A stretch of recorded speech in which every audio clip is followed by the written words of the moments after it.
السلام علیکم، میرا نام ساجد نواز ہے اور آپ کو ساجد میڈیکل لیب کے اندر خوش آمدید کہتے ہیں۔ مجھ سے ایک بھائی نے کویشچن کیا ہے کہ سر آپ بہت سلو بولتے ہیں، تو میں آپ کو یہ بتانا چاہتا ہوں کہ میں بہت سلو نہیں بولتا، لیکن میں بات آہستہ اس لیے کرتا ہوں تاکہ آپ لوگوں کو بات سمجھ آ جائے، کیونکہ کلاس کے اندر جب پڑھایا جاتا ہے وہ طریقہ کار علیحدہ ہوتا ہے، کیونکہ میں یہاں پہ آپ کو وائس کے تھرو اور کچھ ورڈز کے تھرو سمجھانے کی کوشش کر رہا ہوتا ہوں، اس لیے میں ورڈز کو بار بار رپیٹ کرتا ہوں اور آہستہ آہستہ بولتا ہوں تاکہ آپ کو ورڈ جو ہے وہ سمجھ آ جائے، ٹھیک ہے۔ میں اس لیے آہستہ بولتا ہوں، ورنہ میں اسپیڈ سے بھی بول سکتا ہوں، لیکن میرا مقصد یہاں پہ ایک ویڈیو نہیں بنانا ہوتا، میرا مقصد جو ہوتا ہے وہ آپ کو بات سمجھانا ہوتا ہے، اس لیے میں بات رپیٹ بھی کرتا ہوں اور آہستہ سے بھی بولتا ہوں۔ تو چلتے ہم آج کے ٹاپک کی طرف۔ یہ تھا اس بھائی کا آنسر کہ میں آہستہ کیوں بولتا ہوں، تو آپ کو انشاءاللہ سمجھ آ گیا ہوگا۔ تو چلتے ہیں ہم آج کے ٹاپک کی طرف، کیمیکل پیتھولوجی، جو ہمارا نیا سیکشن ہے اور ہمارا آج ٹاپک بھی ہے کیمیکل پیتھولوجی، ہم اسے بائیو کیمسٹری بھی کہتے ہیں۔ The study of measuring electrolyte, metabolic products, hormones, protein, toxin for blood یا toxin blood, urine and other fluid to diagnose and monitor disease. Chemical pathology جو ہے وہ کلینکل پیتھولوجی کی ایک شاخ ہے جس کے اندر بیماریوں کی تشخیص اور علاج کے لیے ہم مختلف ٹیسٹ کرتے ہیں، اور یہ نہیں کہ صرف بیماریوں کی تشخیص کے لیے ہم علاج کے لیے بھی ٹیسٹ کرتے ہیں، بلکہ باڈی کے اندر پیدا ہونے والی تبدیلیوں کا بھی مطالعہ کیا جاتا ہے۔ اب کون سی تبدیلیوں کا ہم مطالعہ کرتے ہیں؟ مثلا ہارمونز، پروٹین، خون کے اندر پیدا ہونے والا ٹاکسن، زہر، پیشاب اور دوسرے باڈی فلوئڈ کا مطالعہ بھی بیماری کی تشخیص کے لیے کیا جاتا ہے۔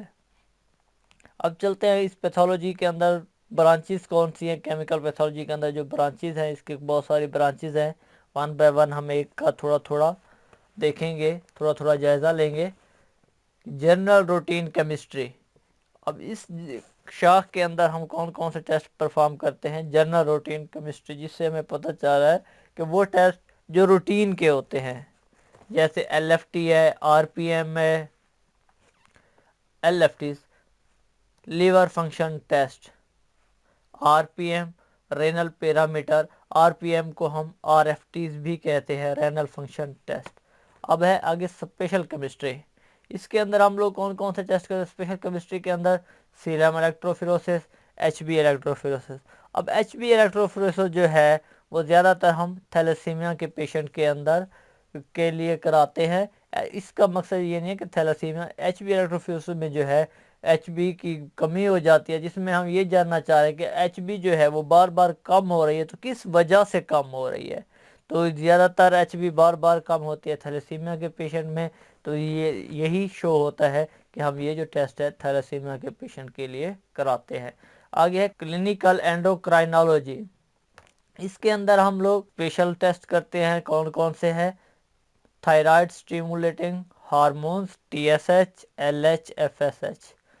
ٹی ایس ایچ سے مراد ہے thyroid stimulating hormones, L H سے لیٹونائزنگ ہارمونز، اور ایف ایس ایچ سے follicle stimulating hormones. Next branch جو ہے وہ ٹیکسیکولوجی ہے، ڈرگ اور دوسرے کیمیکل کے مطالعے کو ہم ٹاکسیکولوجی کہتے ہیں۔ آگے ہے تھیراپیوٹک ڈرگ مانیٹرنگ، اس کے اندر کیا ہوتا ہے؟ اس برانچ کے اندر علاج کے لیے استعمال ہونے والی میڈیسن کا خون کے اندر لیول چیک کیا جاتا ہے، یعنی کہ اگر کوئی ہم میڈیسن استعمال کر رہے ہیں تو ہم اس میڈیسن کا اس خون کے اندر مقدار کو معلوم کرتے ہیں کہ اب ہمارا جو جسم ہے اس میڈیسن کو کتنا ابزارب کر رہا ہے یا کتنا ابزارب نہیں کر رہا۔ مثال کے طور پر سائکلوسپیرین لیول یا ٹیکرولیم لیول۔ آگے ہے یورین انالیسس، پیتھولوجی کی اس برانچ میں پیشاب کا کیمیکل تجزیہ کیا جاتا ہے، اور اس کے ساتھ ساتھ دوسرے باڈی فلوئڈ مثلا سی ایس ایف، پیریفرل وغیرہ کا بھی ہم تجزیہ کیا جاتا ہے۔ فیسل انالیسس، اس برانچ میں ہم کیا کرتے ہیں؟ سٹول کا کیمیکل معائنہ کرتے ہیں۔ اس کے علاوہ مختلف بیماریوں کے بھی کیمیکل ٹیسٹ کیے جاتے ہیں، جیسا کہ ہارٹ اٹیک ہے، وائرل ڈیزیز ہے، وائرل انفیکشن ہے، وائرل بیکٹیریل انفیکشن ہے، انفرٹیلٹی ہے، diabetes, high cholesterol, genetic screening of illegal drug used. تو یہ ہو گئے ان کے اندر ٹیسٹ۔ اب ہم دیکھتے ہیں جو کیمیکل پیتھولوجی یا بائیو کیمسٹری کے اندر مین چیزیں ہیں، ان کا کیا کردار ہوتا ہے، فرسٹ کون سی خوراک وغیرہ ہے۔ فرسٹ آف آل ہے کاربوہائیڈریٹس۔ کاربوہائیڈریٹس میں نشاستہ دار اور مٹھاس والی غذائیں شامل ہیں جو میٹھی ہوتی ہیں، مثال کے طور پر اناج، دالیں، چاول، آلو، شکرکندی، سنگھاڑے، گڑ، شکر، میٹھے پھل اور سبزیاں وغیرہ ہیں۔ جیسا کہ میں آپ کو بتاتا چلوں، یہ جو بایو کیمسٹری ہے تھوڑی سی بورنگ ہے، یہ جو ہے رٹا ٹائپ ہے، تو اس میں آپ کو رٹا زیادہ لگانا پڑے گا، سمجھنے کی اتنی خاص چیزیں نہیں ہیں۔ لیکن آگے چل کے جو ہم ٹیسٹ پرفارم کریں گے بایو کیمسٹری کے اندر، وہ ہے جس کا یہ جو پہلا پورشن ہے یہ ہے ہمارا تھیوری کا، تو اس میں آپ کو تھوڑا بہت رٹا لگانا پڑے گا اور یہ تھوڑا بہت بورنگ بھی ہے۔ دنیا بھر میں جو ہم توانائی حاصل کرتے ہیں یہ سب سے سستا ذریعہ ہے اور آسانی سے دستیاب ہوتا ہے۔ پاکستان اور دیگر ترقی پذیر ممالک میں خوراک سے حاصل کردہ قوت کا 80 سے 90% کاربوہائیڈریٹس پر مشتمل ہوتا ہے۔ اناج میں کاربوہائیڈریٹس کی اوسط مقدار 60 سے 80% مقدار پائی جاتی ہے، جو کہ چاولوں میں سب سے زیادہ ہوتی ہے۔ اس کے علاوہ جڑ والی سبزیوں میں اور میٹھے پھلوں میں ان کی مقدار پائی جاتی ہے۔ اس کا جنرل فارمولا CH2O ہے۔ سٹرکچر آف کاربوہائیڈریٹ اب بھی دیکھتے ہیں کہ اس کی بناوٹ کیسی ہے، سٹرکچر کیسی ہے۔ ساخت کے اعتبار سے کاربوہائیڈریٹس جو ہیں وہ کاربن، آکسیجن اور ہائیڈروجن سے مل کر بنتے ہیں یا بنتی ہیں۔ ٹائپس دیکھتے ہیں کاربوہائیڈریٹس کی۔ کاربوہائیڈریٹس کی جو مندرجہ ذیل اقسام ہیں وہ ہے 3: مونوسکرائڈ، ڈائسکرائڈ اور پولیسکرائڈ۔ اب ہم 1 بائی 1 تمام کی ڈیٹیل دیکھیں گے۔ مونوسکرائڈ یہ سادہ ترین شکر ہے جو ذائقے میں میٹھی اور ہضم ہونے والی ہے، اور ساتھ ساتھ یہ پانی میں بھی حل پذیر ہے۔ اس میں گلوکوز، فرکٹوز اور گلیکٹوز شامل ہے۔ یہ شہد، سبزیوں اور پھلوں میں زیادہ مقدار میں پائے جاتے ہیں۔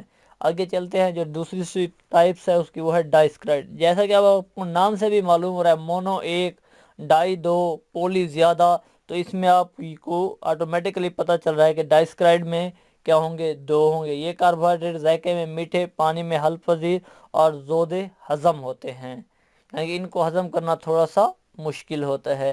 ان میں شامل شکروں کے نام کیا ہے؟ Screws, مالٹوز، lactose. اور یہ جو سکروز ہے یہ 2 چیزوں سے مل کے بنی ہے، گلوکوز اور فرکٹوز سے، اور مالٹوز بھی 2 چیزوں سے، جیسا کہ آپ کو پتہ ہے ڈائسکرائڈ ہے تو 2 سکرائڈ سے مل کے بنی ہوئی ہے۔ مالٹوز گلوکوز پلس گلوکوز سے، اور لیکٹوز گلوکوز پلس گلیکٹوز سے۔ یہ گنے، چقندر، شکر، گڑ، کھجور اور شہتوت کے علاوہ دیگر پھلوں اور سبزیوں سے حاصل ہوتی ہے۔ ان میں لیکٹوز واحد شکر ہے جو ہمیں حیواناتی ذرائع یعنی دودھ سے حاصل ہوتی ہے۔ آگے ہم نیکسٹ چلتے ہیں، وہ ہے ہمارے پاس پولیسکرائڈ۔ آپ کو پتہ ہے کہ یہ زیادہ سکرائڈ سے مل کے بنے ہوتے ہیں، تو لہذا سادہ جب کوئی چیز 2 یا 2 سے زیادہ سے مل کے بنتی ہے تو وہ پیچیدہ ہوتی جاتی ہے، تو یہ پیچیدہ قسم کے ہوتے ہیں۔ ان میں شامل شکروں کے جو نام ہیں وہ میں آپ کو بتا چلوں: سٹارچ، ڈیکسٹرین، گلائکوجن اور سیلولوز۔ یہ پودوں کی جڑوں، گانٹھوں، ٹہنیوں اور بیجوں وغیرہ کے علاوہ پھلوں مثلا سیب، کیلے، اناج، مکئی اور مٹر وغیرہ میں موجود ہوتے ہیں۔ یہ عموماً ذائقے میں کم میٹھے ہوتے ہیں، پانی میں نااہل پذیر ہوتے ہیں۔ اناج کے نشاستہ کو زود ہضم بنانے کے لیے پانی میں بھگونا اور پکانا ضروری ہوتا ہے، لیکن یہ سبزیوں، پھلوں کے چھلکے میں موجود سیلولوز ناقابل ہضم ہوتے ہیں، بلکہ یہ معدے میں بالک پیدا کر کے قبض کشائی کا کام کرتے ہیں۔ اب دیکھتے ہیں کاربوہائیڈریٹس کے فنکشن کیا ہیں۔ نمبر 1، یہ جسم کو حرارت اور توانائی فراہم کرتے ہیں۔ نمبر 2، یہ جسم میں غیر ضروری امائنو ایسڈ بناتے ہیں، اور یہ پروٹین کو کیا کرتے ہیں؟ فالتو کاموں سے بچاتے ہیں۔ گلوکوز کی صورت میں دماغ کے پیغام رساں حصے کے افعال کے لیے اشد ضرورت ہوتی ہے ان کی۔ یہ جسم کو ڈی ہائیڈریشن سے بچاتے ہیں۔ یہ کئی دوسرے غذائی اجزاء بھی فراہم کرتے ہیں۔ اگر کاربوہائیڈریٹس کی کمی ہو جائے تو تب کیا ہوتا ہے؟ کاربوہائیڈریٹس جو ہے یہ ہماری خوراک میں اتنی زیادہ مقدار میں شامل ہوتے ہیں، پہلے تو اس کی کمی نہیں ہوتی، اگر کمی ہو جائے تو درج ذیل نتائج سامنے آ سکتے ہیں۔ میں کیا کیا نتائج سامنے آتے ہیں؟ نمبر 1، وزن میں کمی ہو جاتی ہے۔ جب انسان کے وزن میں کمی ہو جائے گی تو وہ آٹومیٹکلی کمزور ہو جائے گا۔ دماغ کے پیغام رساں حصے کے افعال میں خلل آتا ہے، کیونکہ اس کے لیے گلوکوز کے علاوہ کوئی دوسری پروٹین یا لپڈس وغیرہ نیم بدل نہیں ہو سکتے۔ صاف ظاہر ہے جب پیغام رسائی سے کے افعال میں خلل آئے گا تو ہمارا جسم پراپر ورک نہیں کر پائے گا۔ روغنی غذاؤں کے کیمیائی عمل مثلا قوت و حرارت پیدا کرنے میں بے قاعدگی پیدا ہو جاتی ہے۔ اس کی کمی کو پورا کرنے کے لیے پروٹین اور روغنی غذاؤں کا اضافہ ہو جاتا ہے، جن کی زیادتی سے اب اس کی کمی کو پورا کرنے کے لیے ہم دوسری چیزوں کا استعمال کرتے ہیں زیادہ۔ جب ہم ان چیزوں کا اضافہ کر دیں گے تو ان کی زیادتی کی وجہ سے دل کے امراض اور کینسر کا اندیشہ ہوتا ہے۔ امید کرتا ہوں آپ کو ہمارا آج کا لیکچر پسند آیا ہوگا۔ اگر آپ کو کہیں پہ کوئی پرابلم ہے تو آپ کومنٹ سیکشن میں رائٹ کر کے مجھ سے پوچھ سکتے ہیں۔ یہ تھوڑا سا بورنگ ہے جہاں تک ہم لوگ ان کی چیزوں کے مختلف پروٹینز، یہ جو بیسک چیزیں یہ پڑھ رہے ہیں، آگے چل کے آپ انشاءاللہ بائیو کیمسٹری کو انجوائے کریں گے جب ہم ٹیسٹوں کو 1 بائی 1 ڈیٹیل کے ساتھ ڈسکس کریں گے۔ یہاں پہ میں آپ کو صرف ٹیسٹ لگانا ہی نہیں سکھاؤں گا، بلکہ میں آپ کو یہ بتاؤں گا کہ یہ جو ٹیسٹ لگ رہا ہے یہ کس ہمارے آرگن کا فنکشن کو شو کر رہا ہے، اس کے اندر کیا تبدیلیاں ہوتی ہیں، اور کس طرح یہ چیزیں انکریز یا یہ ان کے جو رزلٹ ہوتے ہیں انکریز یا ڈیکریز ہوتے ہیں۔ آپ کو تمام تر رہنمائی دینا میرا مقصد ہے، تاکہ آپ کسی بھی میدان میں بیٹھے ہوں تو آپ کو تمام تر نالج ہونا چاہیے۔ آپ کو یہ فیل نہ ہو کہ کوئی چیز پڑھی ہے تو اس کے اندر مجھے مکمل رہنمائی نہیں ملی۔ میرا مقصد آپ کو ایک پراپر گائیڈ لائن دینا ہے، تاکہ آپ زندگی کے کسی بھی امتحان میں بیٹھے ہوں تو آپ ایزیلی اس کا مقابلہ کر سکیں۔ نیکسٹ لیکچر کے لیے اللہ حافظ۔